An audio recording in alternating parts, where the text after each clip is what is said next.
Un nuevo bioma que está a punto de llegar. Un bosque que está a punto de cambiar por completo. Y un sistema que va a decidir quién manda en cada rincón del mapa. Todo lo llegará en agosto, y hoy lo vamos a explicar todo por completo. Buenas, ¿qué tal? Soy Ithrax y hoy hablaremos de algo muy interesante. Repasaremos todo sobre Badlands, el revamp de Red Wolves y una primera mirada al sistema de territorios. No olvides suscribirte y apoyar el video con tu hermoso like. Comencemos. Este tema salió gracias a la comunidad. Recuerda que si quieres aparecer en el próximo video puedes recomendar tus ideas para futuros videos. Antes de meternos de lleno, quiero ser claro sobre de dónde viene toda esta información. Todo sale directamente del trello oficial de Prehistoria Roblox. Badlands, la nueva zona. Hay un pedazo del mapa que casi nadie menciona cuando habla de las zonas más icónicas, y sin embargo está a punto de convertirse en uno de los rincones más interesantes para explorar. Me refiero a Badlands, ese mini bioma de tierras áridas y rocosas que aparece justo donde el desierto empieza a ceder terreno frente a las secuoyas. Lo primero que hay que entender es que Badlands no nació como una zona independiente con identidad propia, sino como una transición. Es, en esencia, el punto de quiebre entre dos biomas completamente distintos. El desierto seco y hostil por un lado, y el bosque denso y húmedo de secuoyas por el otro. Y ahí está lo interesante, porque cualquier zona de transición bien diseñada termina generando su propia personalidad, aunque su función original sea simplemente conectar dos extremos. Piensen en la costa del mapa por un momento. La costa no es un bioma uniforme de principio a fin, tiene tramos que se ven y se sienten distintos entre sí dependiendo de qué tan cerca estén de otras zonas. Badlands funciona bajo esa misma lógica.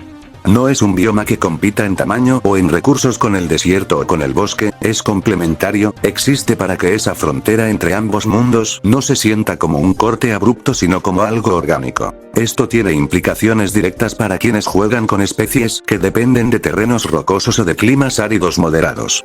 Una zona de transición como esta suele ofrecer un microclima particular, con formaciones rocosas que sirven de refugio, escondites naturales y rutas alternativas para moverse entre el desierto y el bosque sin tener que atravesar completamente ninguno de los dos extremos. Y aquí viene algo que pocos están comentando todavía. Si Badlands funciona como puente entre biomas, es muy probable que también funcione como corredor de fauna. Es decir, un punto de encuentro natural entre especies que normalmente habitan el desierto y especies que prefieren el bosque, lo que podría convertir esta pequeña zona en uno de los puntos calientes de interacción entre jugadores, aunque su tamaño sea reducido. No hay que subestimar una zona solo porque sea pequeña. En un mapa tan grande, los microbiomas de transición terminan siendo los lugares donde ocurren los encuentros más inesperados, y Badlands tiene toda la pinta de convertirse en uno de esos rincones que la comunidad empieza a recomendar entre sí una vez que lo descubre. Con Badlands ya en el radar, toca hablar de algo mucho más ambicioso, porque el bosque de secuoyas está a punto de recibir el cambio más grande que ha tenido en mucho tiempo. Red Wolves Revamp, nuevos cambios. El bosque de secuoyas siempre ha tenido un problema, y probablemente si lo han visitado ya lo notaron sin necesidad de que nadie se los explique. Es una zona relativamente pequeña, se siente desordenada, y lo peor de todo es que dificulta que los jugadores se encuentren e interactúen entre sí. En un juego donde el encuentro social es parte central de la experiencia, eso es un problema serio. El equipo de desarrollo fue completamente honesto en el trello respecto a esto. No es solo que el bosque se vea desordenado, es que además está aislado del resto del mapa por una gran extensión de terreno que apenas está desarrollado, relegado prácticamente a un rincón apartado que muy pocos jugadores tienen razones para visitar. Esa combinación de desorden interno y aislamiento externo convierte a Red Wolves en una de las zonas menos aprovechadas del mapa actual. La solución que se está planteando es literalmente repintar el terreno. Y cuando digo repintar no me refiero a un simple retoque estético, sino a una reestructuración pensada específicamente para que el terreno sea más transitable y resulte más divertido jugar en grupo. Esto es clave, porque un bosque de secuoyas mal diseñado no solo afecta la exploración individual, afecta directamente la vida social del juego. La estrategia de diseño que se está aplicando combina dos tipos de espacios: zonas abiertas y zonas muy densas. Esta mezcla no es casualidad, responde a una necesidad de juego muy concreta. Los espacios abiertos permiten que los jugadores se encuentren fácilmente, que se vean entre sí, que coordinen manadas o que simplemente se crucen en su camino de forma natural. Las zonas densas, en cambio, cumplen la función opuesta, ofrecen escondites reales para quienes necesitan camuflarse, escapar de un depredador o simplemente jugar con sigilo. Este tipo de diseño dual no es nuevo en juegos de este estilo, pero aplicado a un bosque de secuoyas específicamente es un cambio enorme respecto a lo que existe actualmente. Piensen en la diferencia entre caminar por un bosque que se siente como un laberinto sin salida, contra caminar por uno que alterna claros luminosos con sectores de vegetación tan cerrada que apenas se puede ver a 1 metro de distancia. Esa alternancia es justamente lo que va a definir la nueva identidad de Redwolves. También hay que destacar que resolver el aislamiento del bosque respecto al resto del mapa probablemente implique trabajo adicional en las zonas de conexión, aunque eso todavía no se detalla completamente en el trailer. Lo que sí queda claro es que el objetivo final es que Redwolves deje de ser esa esquina olvidada del mapa y se convierta en un destino que los jugadores elijan visitar de forma activa. Con el bosque prácticamente reconstruido de raíz, es un buen momento para hablar de algo que va a cambiar la forma en que todos ustedes entienden el concepto de territorio dentro del juego. Territorios, primero vistazo a un sistema que va a redefinir el mapa. Este es, sin duda, uno de los sistemas más ambiciosos que se han mostrado en el trailer. Hoy solo vamos a hacer un resumen, porque tiene tanta profundidad que merece un video completo donde lo analicemos con calma. Lo primero es que no todas las especies tendrán territorios. Algunas, como Kanto o Rinchen, simplemente no podrán usar este sistema, ya que está diseñado respetando el comportamiento natural de cada criatura y no como una mecánica universal. El corazón del sistema son los nodos territoriales. Cada especie puede colocar una cantidad limitada de nodos, que representan físicamente su territorio y cuyos límites pueden verse utilizando el olfato. Sin embargo, estos nodos pierden fuerza con el tiempo, especialmente si hay intrusos dentro del área, por lo que mantener un territorio requiere presencia constante.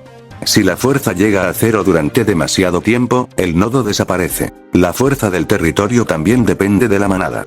Factores como el número de miembros, la calidad del líder y la presencia de un nido activo hacen que el territorio sea más resistente. Además, cada especie tendrá rivales territoriales naturales, por lo que la presencia de ciertos dinosaurios enemigos acelerará el deterioro de los nodos. Todo este esfuerzo tiene recompensas importantes. Un territorio bien mantenido otorga regeneración de salud, mejoras de daño, experiencia pasiva, mayor velocidad para los nidos y una recuperación más rápida de los recursos dentro del área. Lo interesante es que cada especie manejará los territorios de forma diferente. Algunas, como el Utahraptor, dependerán mucho del trabajo en grupo para controlar grandes zonas, mientras que otras, como el Euskelosaurus, tendrán territorios pequeños que deberán defender casi por completo por su propia cuenta. Por último, solo el líder de una manada, o un jugador solitario, puede colocar nodos. Además, únicamente los miembros de la misma especie pueden contribuir y aprovechar los beneficios del territorio, fomentando así la formación de manadas más realistas. Y como les decía al principio, esto es solo un vistazo general. El sistema tiene muchísima más profundidad, así que más adelante le dedicaremos un video completo para analizar cada detalle. Y para cerrar el desarrollo de hoy, hay una noticia mucho más visual y directa que seguro les va a gustar. Dragonite Carno, el nuevo concepto de piel. Se publicó un nuevo concepto de imagen para una skin que ya está generando reacciones dentro de la comunidad, y el nombre no podría ser más adecuado: Dragonite Carno. La ilustración muestra a la criatura luciendo considerablemente más grande y poderosa de lo habitual, con un diseño que resalta muchísimo más los cuernos característicos del Carnotaurus, dándole una presencia todavía más intimidante que la que ya tiene por defecto. Lo que sabemos hasta ahora es que Infernal Carno será una variante única del Carnotaurus, y que no se va a obtener a través del juego normal, sino que estará disponible mediante una gran cantidad de monedas fósil. Esto la posiciona como una de esas skins premium pensadas para quienes quieren destacar visualmente dentro del servidor, y considerando lo llamativo del concepto que se publicó, no sería raro que se convierta en una de las más deseadas apenas se confirme su lanzamiento oficial. Con esto cerramos el recorrido de hoy por todo lo que está preparando el equipo detrás del juego, y honestamente, entre un bioma nuevo, un bosque reconstruido, un sistema de territorios enorme y una skin, hay material de sobra para mantenernos ocupados varias semanas. Conclusión final. Lo que vimos hoy no son cambios aislados, son piezas de una misma visión de mapa. Badlands existe para suavizar la transición entre dos biomas que antes se sentían desconectados. Redwall se está rediseñando específicamente para que ese bosque deje de ser un rincón olvidado y se convierta en un punto de encuentro real entre jugadores. Y el sistema de territorios es, en el fondo, la mecánica que le va a dar sentido a ocupar cualquiera de esas zonas, porque ya no se trata solo de explorar el mapa, se trata de reclamarlo, defenderlo y sacarle provecho. Cuando se juntan estas tres piezas, lo que se empieza a dibujar es un mapa mucho más vivo, donde cada bioma tiene una función clara y donde el terreno deja de ser solo un escenario para convertirse en algo que los jugadores disputan activamente entre ellos. Y eso, en un juego que depende tanto de la interacción social y territorial entre especies, es un cambio que puede redefinir por completo cómo se siente jugar día a día. Todavía queda mucho por confirmarse, sobre todo en el sistema de territorios, y por eso este no es el último video que vamos a hacer sobre el tema.